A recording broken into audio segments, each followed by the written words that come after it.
अज जो वचन, सिर ऊपर ठाडा गुर सूरा, सिर ऊपर ठाड़ा गुर सूरा, नानकता के कारज पूरा। नानकता के कारज पूरा।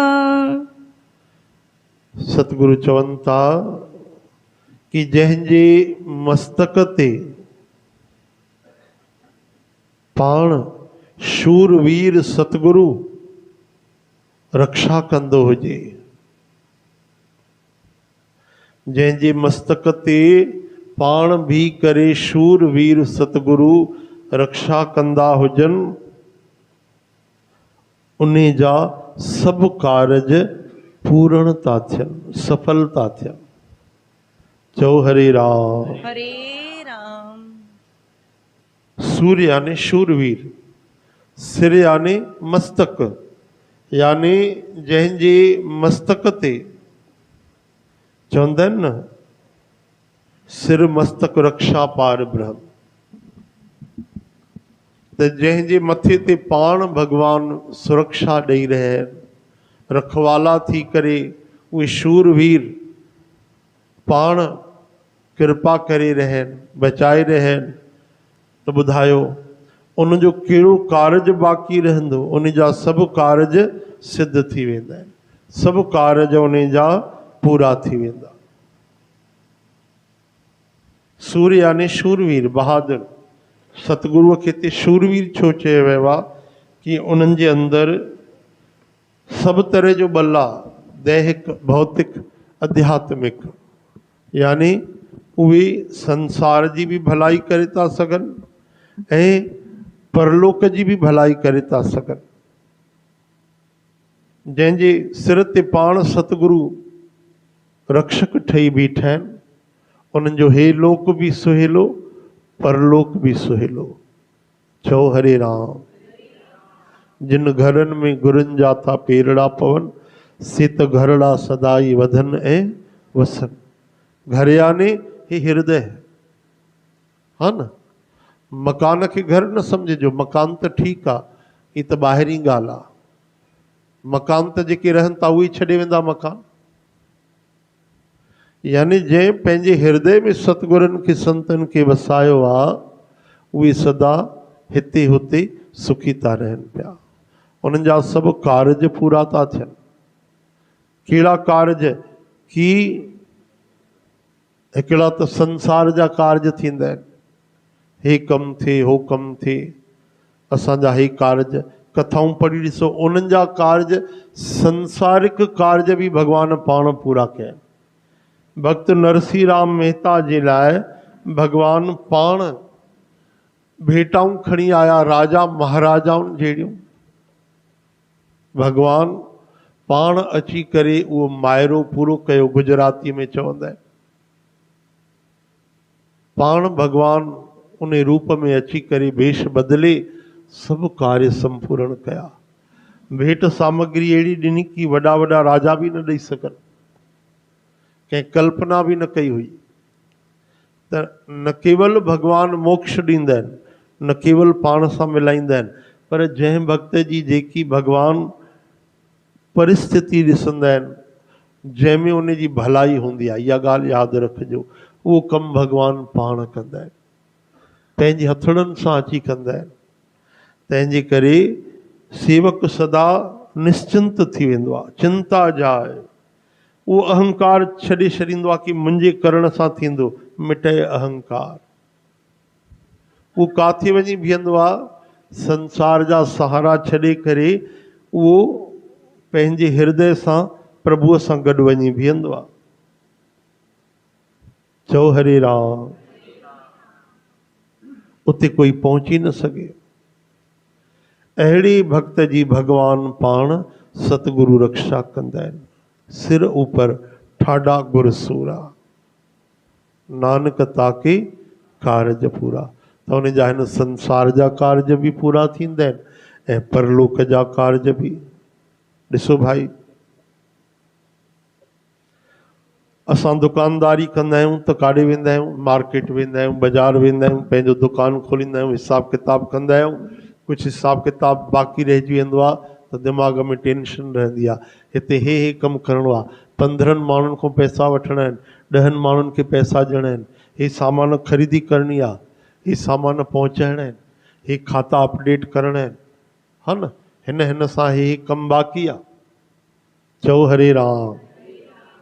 उहे सभु जॾहिं कम थी वेंदा आहिनि पोइ शांती मिलंदी आहे। हा भैया हे चाबी वठो, अॼु हे सभु कम मां कंप्लीट कया। हे त हिन लोक जा कार्य आहिनि। चओ हरे राम।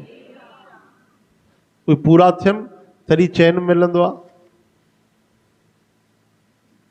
त अहिड़ी तरह सां हिन धरतीअ ते अची करे भॻवान जी बंदगी करे भक्ति करे त हिन संसार जे आवागमन जो यात्रा जो कार्य बि सफल थींदो आहे।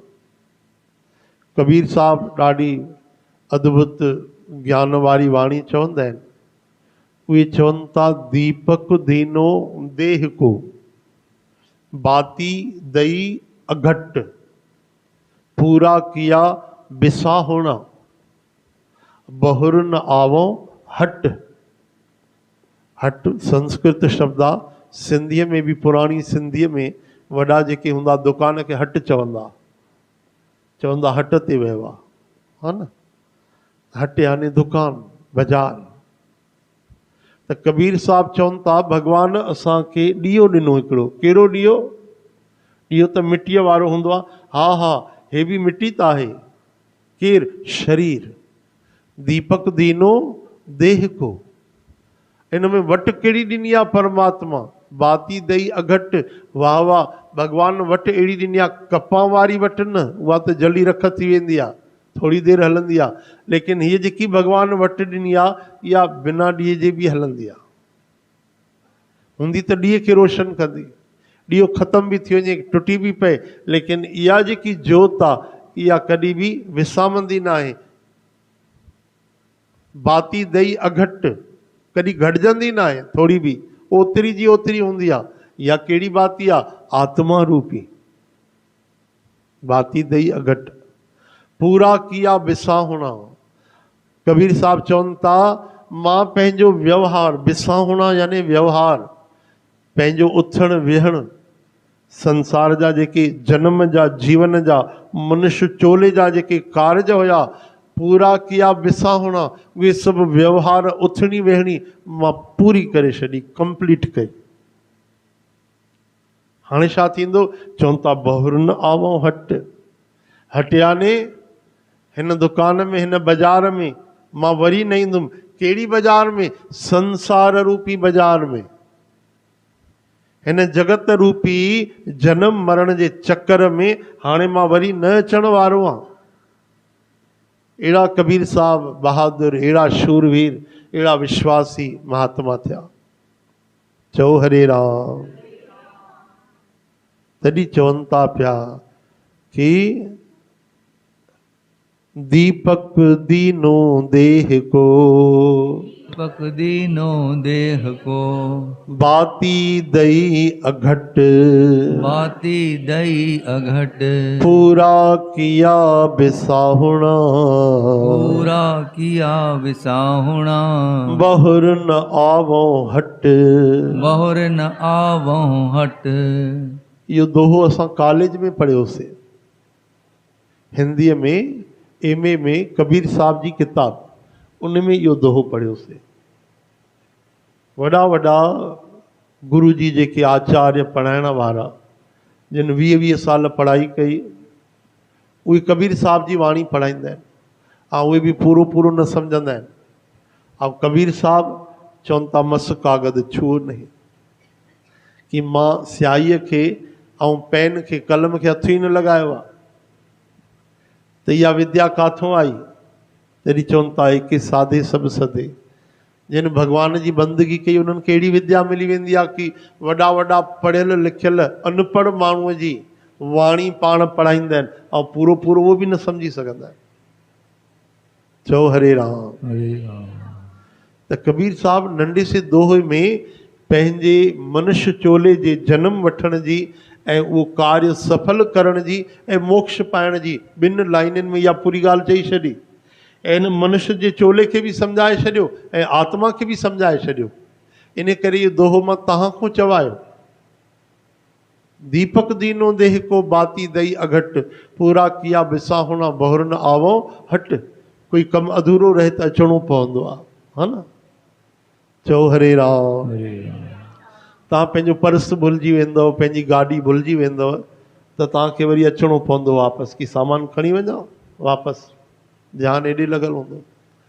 असां तव्हांखे हिकिड़ी पंहिंजी सतगुरनि जी ॾाढी प्यारी ॻाल्हि ॿुधायूं की असांजा बाबा जन, वॾा बाबा जन जॾहिं चोलो छॾियो 1995 में, 1995, हा न, तेसि ताईं सतगुरु बाबा भगत राम साहिब जन पंहिंजे व्यापार में रहिया, दुकान में रहिया, हा न।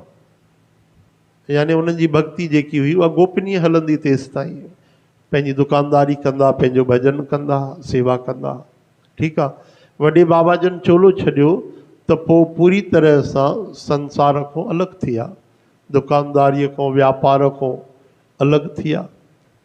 पोइ प्रभुअ जी आज्ञा सां मूंखे संभालणो पियो उहो कमु धंधो, हा न, 1995 खां वठी करे। त हाणे मां कलकत्ते वेंदो हुउमि, ख़रीदी कंदो हुउमि। इन खां पहिरियों मां कोई कभी कभार वेंदो हुउमि, कोई मां न वेंदो हुउमि, रेगुलर साईं जन वेंदा हुआ। लेकिन मुंहिंजे मथां जेॾी महिल ज़िमेदारी आई त मां हर 15 ॾींहं 20 ॾींहं कलकत्ते वञा, ख़रीदी करे अचां, त जेके उन्हनि जा हिसाब किताब हुआ सभु पूरा थिया। ध्यानु ॾिजो, उन में हिकिड़ो वापारी हुयो जंहिंखे असांखे पैसा ॾियणा साईं जन खे। उहो एॾो वॾो मार्केट आहे उते कलकत्ते में, मंगला हाट वग़ैरह। हाणे उहो सम्झ में ई न अचे, तॾहिं मोबाइल बि न हूंदा हुआ। हाणे ॻोल्हे ॻोल्हे मां परेशान थियुमि, हुनखे पैसा असांखे ॾियणा आहिनि। हा, उहो बि असांखे मिलियो ई कोन, या उहो असांखे ॻोल्हियां त मिली वञूं, असां त हर 15 ॾींहं वेंदासीं, 20 ॾींहं। हाणे मां चयुमि मूंखे नथो मिले हो वापारी, त उहो कॾहिं वरी कलकत्ते न विया हिकु बार दुकानु छॾण खां पोइ। लेकिन उन्हनि खे लॻो कि हे कमु अधूरो रहिजी वियो। भाई जिन खां पैसा वठणा आहिनि उहो त मां वठंदो रहंदुमि, जंहिंखे ॾियणा हा मां ॾींदो हुउमि, हिसाब किताब सभु हलंदो रहियो। लेकिन हिकिड़ो वापारी नथो मिले, ऐं उहो कर्ज़ु असांजे मथां आहे, पैसा असांखे चुकाइणा आहिनि, वठणा न आहिनि, ॾियणा आहिनि। जेके बि 9-11 ईअं कुझु हुया।